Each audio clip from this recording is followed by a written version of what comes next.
Kalau Allah sudah ridha dengan kehidupan kita, maka semua beres urusan. Wejangan Abdullah bin Mas'ud yang kedua, sebaik-baik bekal dalam hidup itu adalah takwa. Saya ulangi sedikit. Takwa itu artinya hati-hati di dalam hidup. Nah, kehati-hatian ini banyak yang dituntut. Kehati-hatian dalam menuntut ilmu. Kalau ilmu yang kita terima itu bukan dari sumber Al-Quran dan hadis. Ya, kalau di profesor YouTube tuh banyak benar kalau kita lihat yang disampaikan ilmu datu mandatu, itu bukan salah ilmu ampun sidin bujur aja. Tapi kita kadakawa mau umpati. Kenapa? Itu ilmu sidin. Jadi nang diumpati ilmu dari Allah Al-Quran, ilmu dari Nabi ada hadisnya. Nah, itu nang kita umpati. Seburuk-buruk buta ialah buta hati, kata Ibnu Mas'ud. Jadi kalau orang buta hati, dia susah untuk menerima petunjuk dan hidayah daripada Allah. Karena kalau hati itu sudah gelap. Karena mohon maaf, kenapa hati manusia itu bisa buta? Hati manusia itu tidak bisa menerima hidayah. Karena banyaknya dosa dan maksiat nang kita gawi yang tidak diiringi dengan taubat dan istighfar. Jadi Imam Al-Ghazali memberi amsal bahwa hati manusia itu laksana kaca. Kalau di kaca itu menempel terus menerus debu tanpa dibersihkan, walaupun potongan selebritis papan atas nang baca ramin kada kalihatan. Nah, itulah amsal hati manusia.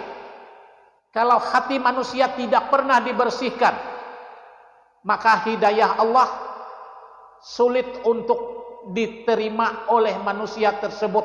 Nah, oleh karena itu salah satu tujuan kita membersihkan hati duduk di majelis ilmu pengetahuan semacam ini. Karena apa?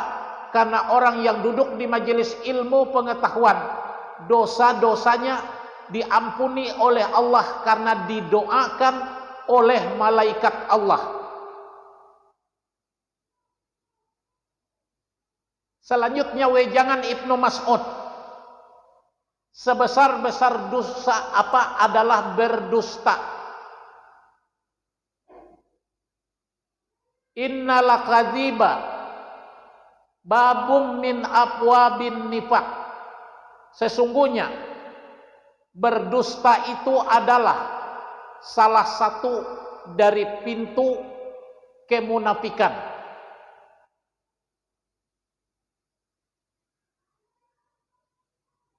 Jadi kalau masalah berdusta ini, mohon maaf, kadang-kadang lewat handphone bisa. Nah, jadi kita belajar agama ini supaya jadi rem, agar perjalanan kita itu kalau menyimpang tabulik pulang karena diingati. Sejelek-jelek usaha ialah memungut riba, kata Ibnu Mas'ud. Dan seburuk-buruk makanan adalah memakan harta anak yatim. Jadi dalam kitab Riyadhus Shalihin itu dikatakan oleh Nabi, barang siapa yang mencintai anak yatim, maka aku, ujar Nabi, bagaikan telunjuk dengan jari tengah ini di dalam surga. Nah, ini keistimewaan orang yang memuliakan anak yatim. Batas anak itu dikatakan yatim apabila sudah berumur 15 tahun. Apabila sudah lebih dari 15 tahun, itu bukan batasan yatim, karena anak tersebut sudah dewasa, sudah bisa mencari nafkah. Jadi terhadap anak yatim sebenarnya ujian bagi kita. Apakah kita sabar dalam menghadapi atau tidak? Selanjutnya nasihat Ibnu Mas'ud, siapa yang memaafkan orang akan dimaafkan oleh Allah. Nah, jadi kalimat itu mengajarkan kepada kita bahwa Allah itu tidak pernah dendam dengan hambanya. Jadi kita harus menanamkan sifat Rahman dan Rahim Tuhan itu dalam diri kita. Jangan jadi orang yang pendendam. Memang kita berhadapan manusia bermacam-macam. Kadang-kadang kita tidak tahu apa-apa difitnah. Tapi bagaimana kita menjadi orang yang pemaaf? Karena segala-gala sesuatu itu hakikatnya adalah semata-mata ujian daripada Allah kepada kita. Dan wasiat Ibnu Mas'ud yang terakhir, siapa yang mengampuni orang akan diampuni oleh Allah. Nah, jadi berkaitan dengan urusan sesama hamba Allah, jangan kita memiliki sifat pendendam. Harus sifat kasih sayang Rahman Rahim yang diberikan oleh Allah kepada kita, kita terapkan betul-betul dalam kehidupan kita. Karena Nabi Isa pernah mengatakan, yang dikutip oleh Dale Carnegie dalam bukunya, kalau orang melempar Anda dengan batu, maka balas lemparannya dengan pisang. Artinya apa? Kalau takana juga pisang gasan kita melempar, artinya masih bisa dimakan. Kalau dilempar lawan batu, kita balas lawan batu, memang tidak menyelesaikan masalah. Tetapi orang bijak harus bisa memaafkan orang lain. Itulah manusia yang terbaik. Karena nang biasa maulah kita kada mau guring itu adalah sifat dendam yang ada pada diri kita. Nah, jadi penyakit batin yang pendendam itu berusaha kita menghilangkannya dalam kehidupan kita.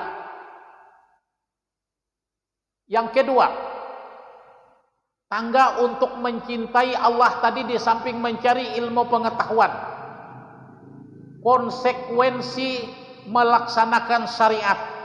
Artinya segala yang disuruh oleh Allah kita gawi, dan apa yang dibenci oleh Allah kita berusaha meninggalkannya.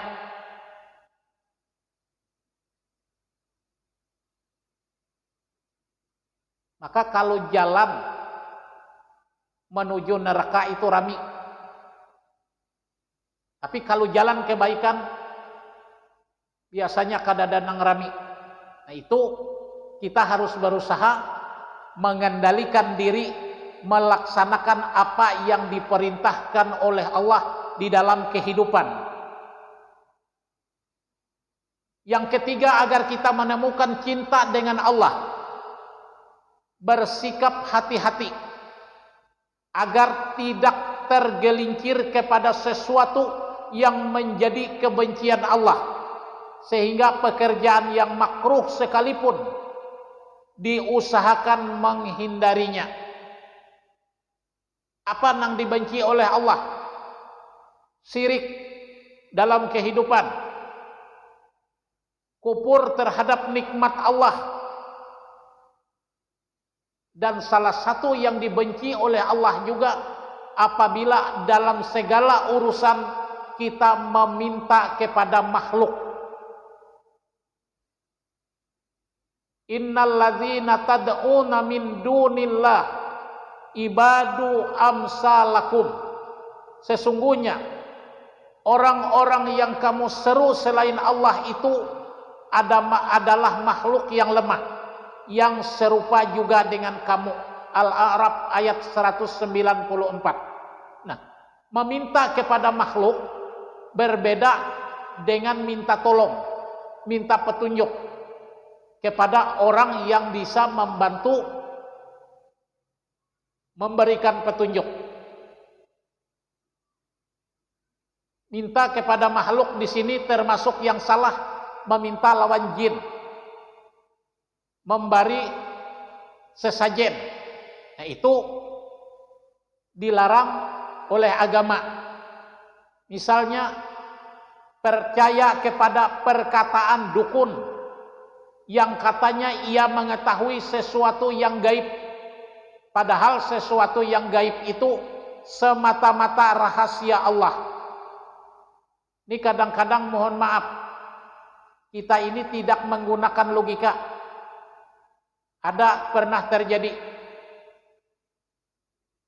hendak mengaji sugih,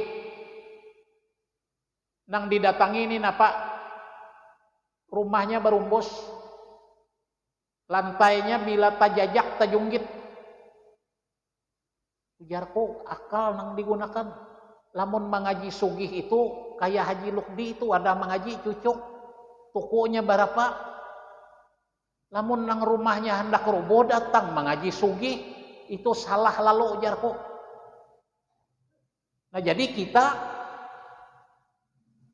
harus rasional memandang makhluk itu di dalam kehidupan. Bila nang mengaji sugih orang baisi tuku bisa 10, mobilnya 19 wajar. Baisi sarang walet 50 buah wajar. Munang mengaji sugih orangnya susah, nak ada cucuk.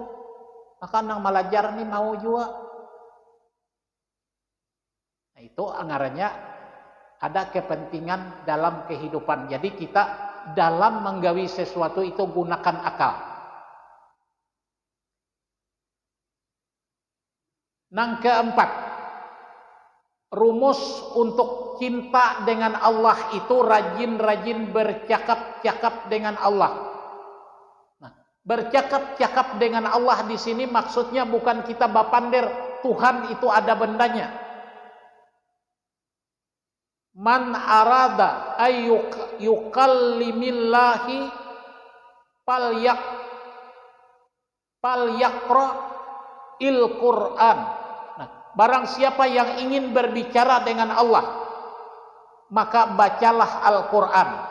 Jadi kalau kita membaca Al-Quran, artinya kita bercakap-cakap dengan Allah, melahirkan kecintaan kita kepada Allah. Karena apa? Di antara keutamaan membaca Al-Quran itu banyak sekali. Pahalanya paling ganal, itu kalau membaca Al-Quran. Diampuni segala dosa kita dan tidak disiksa oleh Allah. Itu diantara fadilah membaca Al-Quran. Dan mendapat syafaat dari Al-Quran pada hari kiamat. Karena yang mampu memberi syafaat kepada kita itu cuma dua. Satu Al-Quran, dua Rasulullah Sallallahu Alaihi Wasallam. Nah, apabila rajin kita mencintai Al-Quran, ia memberi syafaat kepada kita. Apabila kita mencintai Rasulullah, tuh umpati apa nang ujar Nabi, berarti kita cinta lawan Rasulullah. Sering-sering bersalawat kepada Nabi, berarti kita cinta kepada Rasulullah. Itu Rasulullah berhak memberikan syafaat kepada kita. Orang yang membaca Al-Quran, dia mendapat derajat kenabian. Ya, jadi derajat makhluk itu, kalau orang mencintai Al-Quran mendapat derajat kenabian. Artinya kedudukannya sama dengan Nabi, cuma dia tidak diberi wahyu oleh Allah. Di antara fadilah membaca Al-Quran, dikategorikan sebagai orang yang baik lahir dan batin. Itu janji Allah. Artinya bila orang mencintai Al-Quran, membaca Al-Quran, pasti orang itu baik lahir dan batinnya. Dan termasuk golongan hamba-hamba Allah yang terbaik. Khairukum man ta'allamal Qur'ana wa 'allamahu. Dan sebaik-baik kalian adalah orang yang selalu belajar Al-Quran dan mengajarkannya kepada orang lain. Itu menurut hadis sebaik-baik manusia. Orang yang membaca Al-Quran juga mendapatkan kedudukan yang tinggi di dalam surga dan dikumpulkan bersama para malaikat dan mendapatkan derajat yang tinggi di sisi Allah. Orang tuanya diberi mahkota kemuliaan di akhirat. Nah, jadi apabila anak itu rajin membaca Al-Quran, maka orang tua kita diberi mahkota kemuliaan di akhirat oleh Allah. Nah, jadi artinya apa? Hubungan anak dengan orang tua itu pasti ada. Nah, makanya tugas kita berusaha agar meninggalkan generasi yang baik, generasi yang takwa. Cuma sayang, di Puruk Cahu ini beberapa tempat pengajian, kakanakan nang anom hampir jarang ada hadir.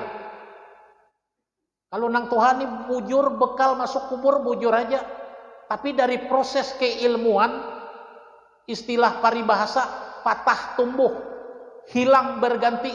Nah, ini ada kesenjangan generasi. Bila patah dulu hanyar tumbuh, bila hilang dulu hanyar berganti, itu ada kesenjangan generasi. Nah, jadi tugas kita kalau bisa bawa generasi muda, agar kalau nang Tuhan hilang, nang mawarisnya ada. Munang Tuhan ini mendengar pengajian gasan bekal masuk kubur aja ke dada lain. Tapi bagaimanapun kita harus optimis, berharap dengan doa agar Allah memberikan hidayah kepada masyarakat dan lingkungan kita. Karena dalam hidup itu tidak ada kata-kata terlambat di dalam kehidupan.